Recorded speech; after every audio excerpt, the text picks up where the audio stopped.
안녕하세요. 반갑습니다. 저는 포트리 교회를 섬기는 김윤수입니다. 오늘은 셋째 날 11월 8일 화요일, 많은 이들이 예수님과 함께 일어남, 함께 살펴보겠습니다. 기도드리겠습니다. 사랑하는 하나님 아버지, 사랑하는 아들 예수 그리스도의 죽음에서 완전히 승리한 거룩한 신성에 대한 증거로 영원한 생명으로 함께 부활하였던 여러 사람들, 즉 첫 열매들을 통해서 주님의 부활을 증거하셨고, 또 함께 데리고 가신 모습을 바라보면서 우리가 앞으로 겪게 될 소중한 경험에 대한 기대를 갖게 하시고, 주님의 능력과 은혜로 잘 전달하고 듣게 하셔서 분명한 이해를 가질 수 있도록 축복하옵소서. 예수님의 이름으로 기도드립니다. 어느 선교사가 복음을 전하러 열대 지역 한 정글 지역에 도착했습니다. 그곳에는 그가 도착해야 할 곳에서 한 사람이 마중을 나오기로 되어 있었습니다. 그는 그를 만나기 위해 작은 비행기로 5시간, 배로 3시간 간 뒤로 차로 1시간 반, 그리고 오토바이를 타고 3시간을 갔습니다. 그리고 마중 나온 한 사람을 만났습니다. 그는 말합니다. 오늘 저녁은 여기서 자고 내일 아침 새벽에 떠날 겁니다. 우리는 7시간을 쉬지 않고 가야 선교지에 도착할 수 있습니다. 이른 아침에 잘 보이지도 않은 그 시간에 선교사와 마중 나온 사람은 선교사의 짐을 함께 지고 걷기 시작했습니다. 아무런 다녔던 흔적도 없는 곳을 헤치고 그들은 열심히 걸었습니다. 잠시 쉬면서 점심을 먹을 때 선교사는 묻습니다. 어떻게 이렇게 길도 없는 곳을 잘 갈 수 있느냐고. 그는 말합니다. 저는 어렸을 때부터 이곳에서 자랐습니다. 학교를 4시간을 달려서 다녔기 때문에 이곳은 저희들이 잘 아는 곳입니다. 저만 따라오십시오. 끝없이 걷고 또 걸어서 드디어 그들이 도착해야 할 마을에 도착하게 됩니다. 우리의 인생은 한 번도 가지 않은 길입니다. 앞으로 무슨 일이 일어날지, 어떤 난관이 있을지 잘 알지 못합니다. 하지만 그런 인생의 길도 안내자가 있다면 넉넉하게 갈 수 있습니다. 우리는 잘 알지 못하는 죽음이라는 것도 분명하게 모든 것을 알고 계시는 주님께서 함께 하실 때에 분명하고 확실하게 이해하고 믿으며 소망을 안고 기다릴 수 있을 것입니다. 이에 성소 휘장이 위로부터 아래까지 찢어져 둘이 되고 땅이 진동하며 바위가 터지고 무덤들이 열리며 자던 성도의 몸이 많이 일어나되 예수의 부활 후에 그들이 무덤에서 나와서 거룩한 성에 들어가 많은 사람에게 보이니라. 위에 기록된 놀라운 이야기가 우리에게 예수님의 부활과 그것이 성취한 것에 관한 무엇을 가르쳐 주고 있습니까? 먼저 있던 지진은 예수님의 죽음을 나타냈으며 후에 일어난 또 다른 지진은 그분의 부활을 나타냈습니다. 예수님께서 돌아가셨을 때 성전 휘장이 위에서 아래까지 두 폭으로 찢어졌다. 그리고 땅이 흔들리고 바위가 갈라지고 무덤이 열리고 잠자던 많은 성도의 몸이 살아났다. 그리고 그들은 예수께서 부활하신 뒤에 무덤에서 나와 거룩한 도성에 들어가서 많은 사람에게 나타났다. 마태복음 27장 51절부터 53절에 있는 말씀을 세 번역으로 읽어드렸습니다. 이 성도들은 그리스도의 부활에 대한 증인으로서 살아났고요. 그들은 최후의 부활의 때에 살아나게 될 자들에 대한 원형이었습니다. 그러므로 예수님 부활 직후 많은 유대인들에게는 그분의 부활을 믿고 그분을 구세주로 받아들일 수 있도록 하는 강력한 증거가 주어졌던 것입니다. 실제로 제사장들을 비롯한 많은 사람들이 이를 통해 예수님을 믿게 되었던 것입니다. 예수님께서 부활하실 그때에 하늘에서 천사가 내려왔습니다.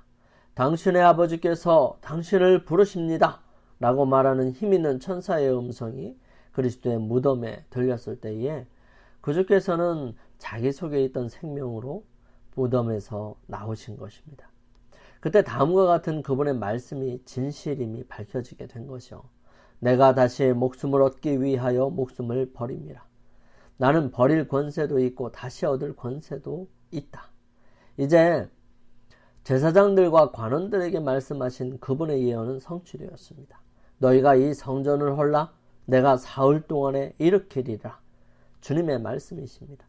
갈라진 요셉의 무덤을 향하여 그리스도께서는 나는 부활이요 생명이라고 의기양양하게 선포하셨던 것입니다. 이 말씀은 하나님만이 하실 수 있는 말씀이에요. 모든 피조물은 하나님의 뜻과 능력으로 삽니다. 그들이 하나님의 생명을 받느냐에 따라 저들의 생사가 좌우됩니다. 가장 높은 스랍으로부터 가장 낮은 생물에 이르기까지 모두 다 생명의 근원 되시는 분에게서 생명을 공급받습니다.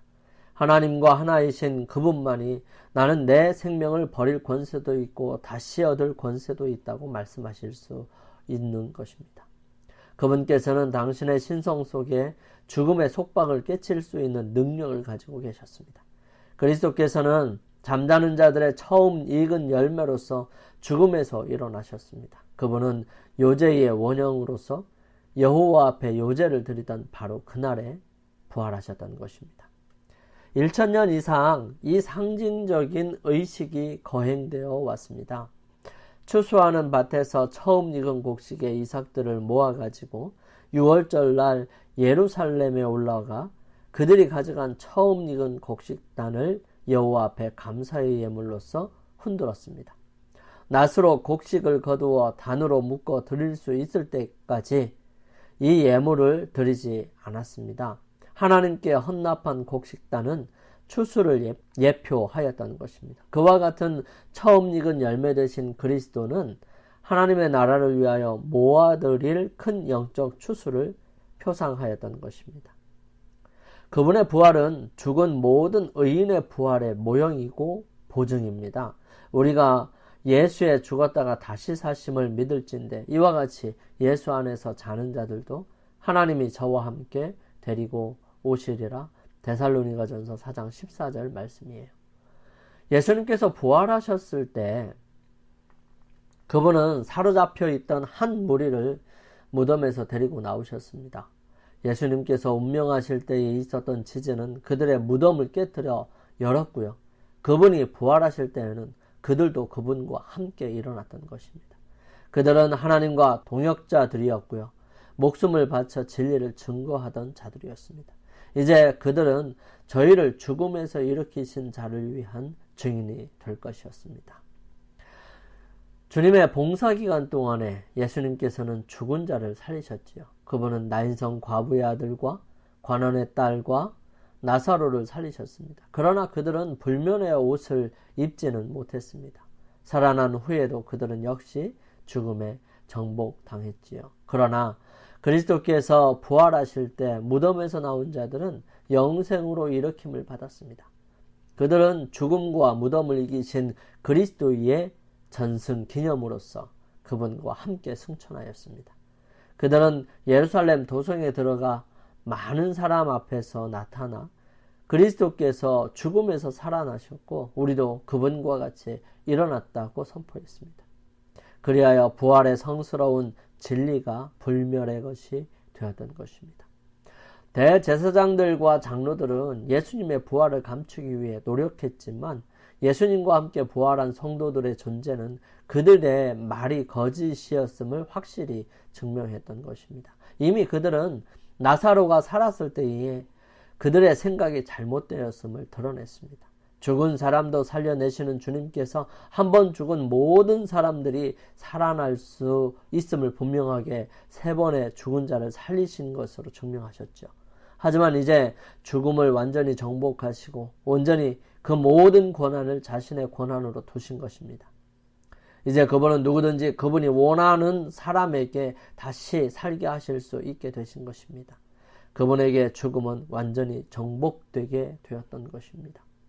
인간적으로 볼 때 대제사장들과 장로들은 큰 이점을 가지고 있었습니다. 그들은 나라의 종교적 권력을 가지고 있었고요. 그들의 계획을 돕는 로마 당국의 관계자들과 군중들을 설득할 수도 있었습니다. 그러나 그들은 지극히 높으신 이가 사람의 나라를 다스리시며 자기의 뜻대로 그것을 누구에게든지 주시는 줄을 잊고 있었던 것입니다.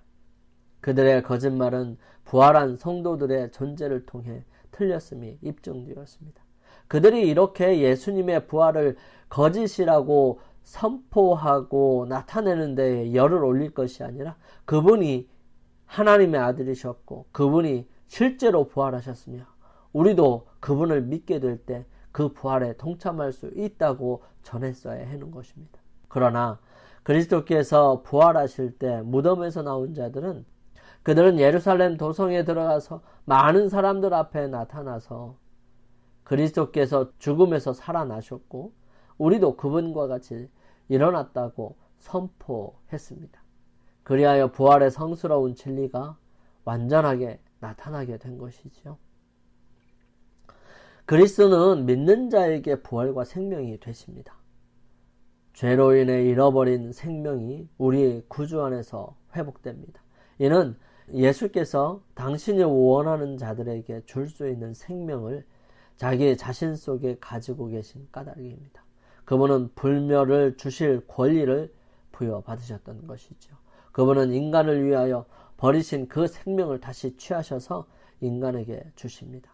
예수님께서는 내가 온 것은 양으로 생명을 얻게 하고 더 풍성히 얻게 하려는 것이라고 설명하십니다. 내가 주는 물을 먹는 자는 영원히 목마르지 아니하리니 나의 주는 물은 내 속에서 영생하도록 솟아나는 샘물이 되리라. 내 살을 먹고 내 피를 마시는 자는 영생을 가졌고 마지막 날에 내가 그를 다시 살리리라고 말씀하셨습니다. 믿는 자들에게는 죽음이 사소한 문제에 불과합니다. 그리스도께서는 그것을 마치 순간의 일처럼 말씀하셨습니다. 사람이 내 말을 지키면 죽음을 영원히 맛보지 아니하리라. 그리스도인에게는 죽음이란 잠자는 것이고요. 한순간의 침묵과 어두움에 불과한 것입니다. 생명이 그리스도와 함께 하나님 안에 감추어 있고 우리 생명이신 그리스도께서 나타나실 그때에 너희도 그와 함께 영광 중에 나타날 것이라고 말씀하고 계십니다. 예수님과 함께 부활한 성도들이 있었다는 사실이 우리에게 주는 소망은 무엇일까요? 그 소망이 우리의 삶에 어떤 영향을 미치고 있습니까? 여러분, 죽었다가 살아난 사람이 있다는 사실은 우리가 죽더라도 다시 살 수 있는 희망이 있다는 사실인 것입니다. 영감의 교훈입니다. 불멸의 생명으로 부활함. 십자가 위에서 다 이루었다는 부르짖음이 죽은 자들 가운데도 들렸다. 이 음성은 무덤의 벽을 뚫고 들어가 자는 자들을 불러 일으켰다. 그리스도의 음성이 하늘에서 들리게 될 때에도 그러할 것이다. 구주께서 부활하시던 때에는 몇몇 무덤밖에 열리지 않았으나 그분이 재림하실 때에는 가볍게 죽은 모든 사람들이 그분의 음성을 듣고 영광스러운 불멸의 생명으로 부활할 것이다. 시대의 소망에 있는 말씀입니다. 우리 함께 기도드리겠습니다. 저희들을 사랑하시는 아버지 하나님, 하나님께 충성한 성도들의 최종적인 부활에 관한 확실한 증거를 성경에 남겨두신 하나님의 은혜에 감사를 드립니다. 오늘날 그리스도인으로서 살아가는 것이 참 힘들고 고달프다 할지라도 약속된 소망을 붙잡고 끝까지 견디게 해 주시옵소서. 주님, 오늘도 승리하게 저희들과 함께 하여 주시고 저희들 주님을 의지하며 살아가게 하여 주시옵기를 예수님의 이름으로 기도드립니다. 오늘 하루를 주님 안에서 승리하시기 위해서 주님 앞에 나아가는 시간을 갖겠습니다. 저는 내일 아침 이 시간 다시 찾아뵙겠습니다. 감사합니다.